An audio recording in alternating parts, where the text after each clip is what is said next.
Is Alzheimer's all about forgetting stuff?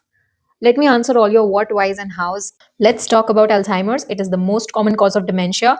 And when we are talking about etiology, we talk about two basic things, which is genetics and your environmental factors. When I say environmental, I basically mean about the person and their surroundings. When I'm talking about genetic, there are going to be mutations. So it can either be mutation in the gene that codes for APP or mutation of the PS1, PS2 gene, which is basically presenilin. Now let's move on to environmental. Here we know that it increases, the chances of incidence increase with age, and it is more commonly seen in females. There can be a history of head trauma or concussions. And there's this one line which I've highlighted, that diabetes mellitus worsens Alzheimer's. Now, why is that so? Check out the caption for more details. Let's move on to the pathogenesis. Now, since we talked about a point mutation in the gene that codes for APP, which is your amyloid precursor protein, what happens is that this becomes abnormal.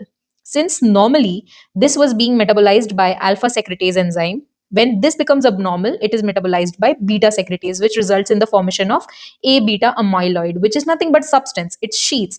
Now, they are basically of two types. It's A beta 40 and A beta 42. Now, A beta 40 is the one that gets deposited in the cerebral blood vessels, resulting in microhemorrhages.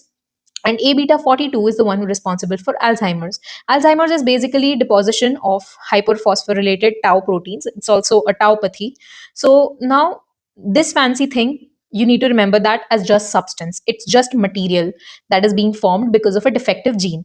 Now, this material needs to go somewhere. Where does it go? It can either go inside the neuron or it can go outside it. If it's inside the neuron, since neuron is a narrow space, it has to be in the form of fibers or threads, right? So that is what it becomes. It becomes neurofibrillary tangles. And if it is outside the neuron, it can stay as plaques, it can stay as sheets. Now, if it's inside the neuron, it is eventually going to cause neuronal destruction. And when it is outside it, it is going to elicit toxic response from the other cells, for example, your microglia or your astrocytes, etc.